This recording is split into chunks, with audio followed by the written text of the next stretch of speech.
What's good, y'all? Welcome to my review for this week's episode of Persona 5 the animation, and really good. I really love this. I love this episode. It was really damn good. The comedy was really good. And even the shot composition, the art and animation was where I know anyone could do better than that, because if y'all saw the trailer for SAO Season 3 that dropped a little bit, y'all know anyone put all their money into that. I mean, that art and animation looks amazing for Season 3 of SAO, and man, I'm hyped to see that next season. But then you look at this, where they're kind of like, come on, anyone, I know y'all, I mean, the art animation isn't Dragon Ball super bad. Like, it's passable, it's fine, but you know anyone could do much better than this. But you guys have heard me enough kind of complain about the art animation. I mean, it was passable this episode. It was passable, but yeah. And of course, this is the story of the Alibaba, which means Futaba's here. You know, we got a little bit of Futaba in this episode. Not too much. Next week is when we're going to really see Futaba. And y'all are really going to see me lose my shit over that, because y'all know how much I love Futaba. Anyway, so let's begin. So we start off. We got the one of the guys that one of the head honchos at the police department. I forget his name. You know, the dude with the receding hairline that. It's surprised that dude's into some shit. He's pretty much, you know, saying like, yes, he's like talking to someone. I'm not gonna spoil who he's talking to. I don't know. Anyway. So, anyway, he's talking to this guy. He's telling him, like, you know, yes, it is. He's not liking how the public has been treating the Phantom Thieves, how, you know, they're very well received, and that, blah, blah, blah, blah, but he says that they have, like, a contingency plan or plan B, something to maybe, to turn the game, you know, or turn it back into their favor, and stop having and people look, down upon the Phantom Thieves, or something just, you know, get him off. You know. And so after the OP, which you guys saw in my review last, you guys know I'm loving the new OP. It's so good. I love the use of colors in red. I love that OP. And so after that, once we see that the guys are taking finals, and we see, you know, Kira, he's doing fine. And Makoto, they're fine. We see Ryuji, he's like, But by the way, Ryuji is wearing a skull, like a spiked bracelet. Did he wear that in the game? Because I was like, why is Ryuji wearing a spiked bracelet? Because I don't remember wearing that in the game. I could be wrong, and I wasn't just... Excuse me. I could be wrong, and I just wasn't paying attention, but I don't remember ever... I mean, I'm not hating or nothing. If they want to, like, change the designs a little bit of the characters, you know, fine. But I'm just pointing it out, because, like, I swear, I don't recall wearing that in the game. Anyway, so... after the, you know, the finals, you know, Morgana asks Akira, you know, hey man, what do you think? How do you think you did on the test? He's like, I think you passed. He's like, maybe.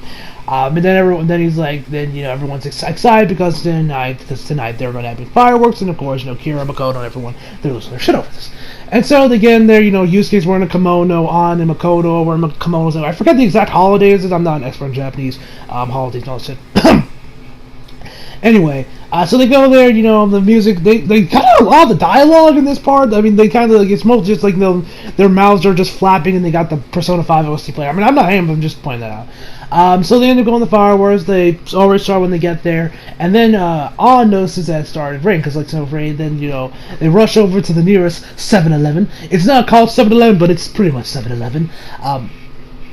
Where they're like, oh man, we need to get like, they're all like, she's like wringing out her like kimono or whatever those things are. Yeah, I'm pretty sure those are kimonos, or maybe they're the yukanas. I think they're also named as, whatever.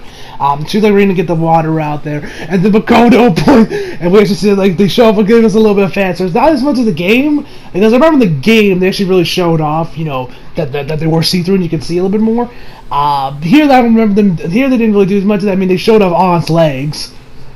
Yay, I'm not into legs, or thighs for that matter. Anyway, the Makoto taps it on them, and she points over to the guys, and the guys are just like, They're like they look super suspicious, and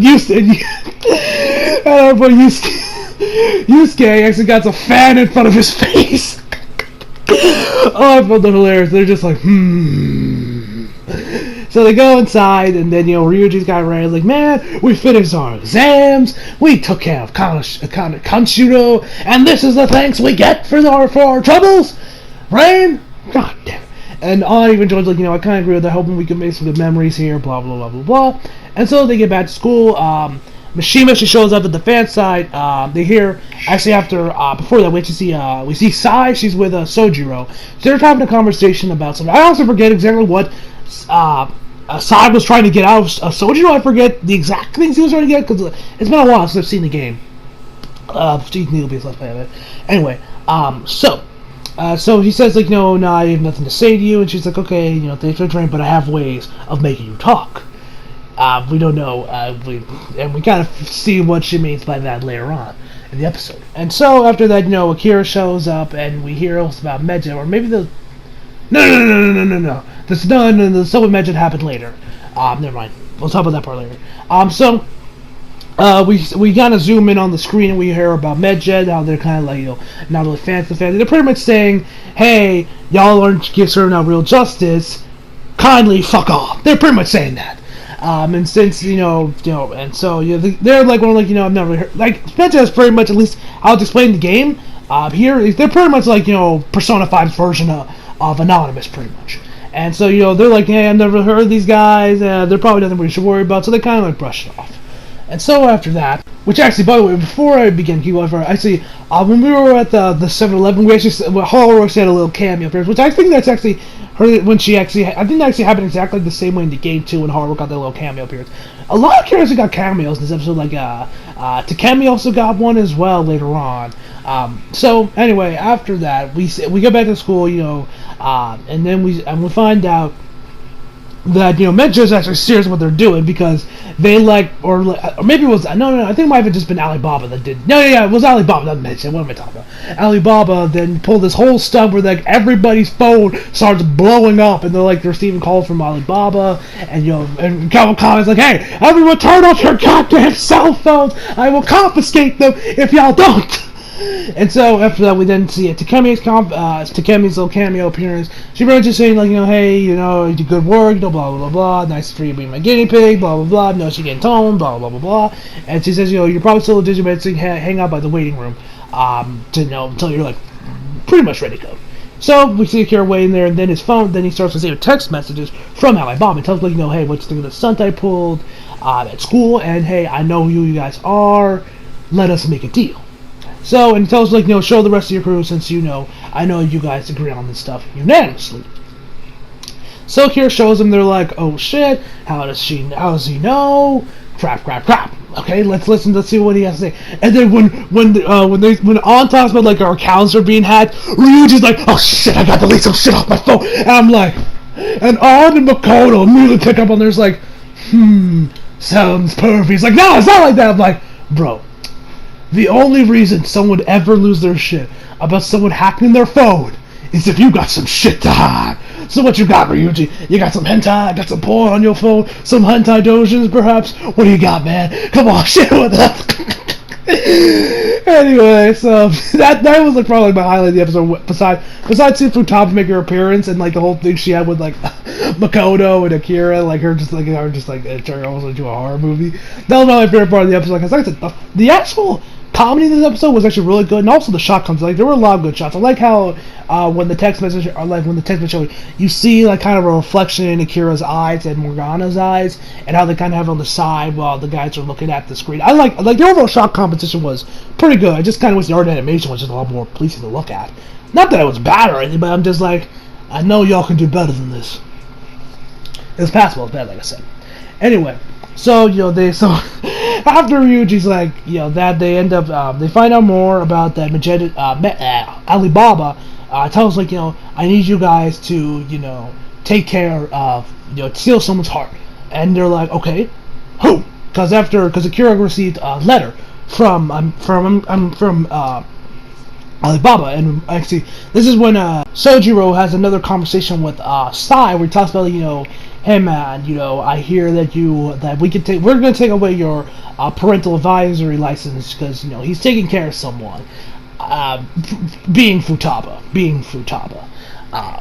and Joey say like we'll take away her from you, like you like, and you don't like because apparently you're abusing her, and that you wouldn't like really hold up a court because you got like a 99.9 chance of losing to court, and then Sojiro makes a fee and he's like fine. And so that's when Sojiro hands in the letter, which is blank. And actually, when Sai leaves and Akira enters, he like screams something like, put some salt on it or something like. I'm like, dude, who says that? Like, is that like some Japanese saying that I'm not familiar because I'm not Japanese, or I don't know, because like I was like, he just screamed about some. I forget exactly what it was, but he like screamed about something about salt. Like, and then Akira trying to like, hey man, what's up, Boost Futaba? And now he's like, no, don't listen to her. Do not listen, it's none of your business, just behave in school and they won't kick you out. And then, of course, after the letter, then the rest of the crew, where Alibaba makes her appearance, where she tells me, okay, I need you guys to steal someone's heart. And at first they're like, okay, who? So we need a name. They're like, okay, Futaba Sakura. And then, they're okay. And then, we're like, we need a little bit more info there. Like, does she have a palace? What are her keywords? And then Alibaba's like, shit. You know what? I'm calling it off. And Akira, he tries to kind of be like, wait, but it ends up not working because it's like a respond. Like, you can only receive questions on this. How Alibaba has this text message thing set up where Akira can't respond to it. He can only see him. Well, she let him do it, but then after she said, no, I'm calling it off, we're good. And throughout the rest of the episode, they kind of like start putting the pieces back together, like, okay, oh, you want to meet up with me? Alibaba uses me. So then Makoto, since she is the daughter of a detective, she puts two and two together and realizes that Alibaba and Futaba are the same person. And so they end up, realizing, since, that, and Akira tells him about, what happened with Sojiro, about, him taking care of Futaba, which I really hope that, because they've gave us extra details on Makoto. They gave us some extra details about with Yusuke. They gave us a lot of extra details with Kabo Shithead. I just pray to God they do the same for Futaba and really delve into her, because her backstory is really, and it plays on her backstory and what she knows and what went down in her life plays a major role later on in the story, around the second half of it. So I just really hope that they do focus on it. Now, I'm not asking for 2 episodes filled just her backstory. Maybe I don't know, some flashbacks here and there, explaining some details, expanding on some details that the game set up that I would like to see more of. I'm not gonna say anything just yet until the anime gets, because I don't want to spoil anime onlys. I am onlys watching this video, but yeah. So, they end up they realize, okay, let's go to Sojiro's house, and we can find the top of Futaba. So they go in. It's a dark and stormy night, by the way. They go in there, it starts raining, then, they're like, oh crap, let's go in. We can apologize later, Ryuji says that. And then from this part, it plays out exactly like it did in the game, and it's just as funny as the game, where, the girls, it's lightning is striking, you have the thunder and lightning going on, it's dark, there isn't any, the lights are off, and Makoto and Odd are just, scared shitless at this point. There's even a point where Makoto's, asking Kira, hey, can I hold on to you? And I'm like, oh, I bet the Makoto shippers are going to love this. So, she holds on to it, and then she's screaming. He's like, ah! And she's jumping in shadows, and she's like, can we just leave? I'm out. And then at one point she was like, fuck this shit, I'm out. Then she ends up just falling to the floor. She's like, my legs wobble, as we see Futaba slowly go down the stair.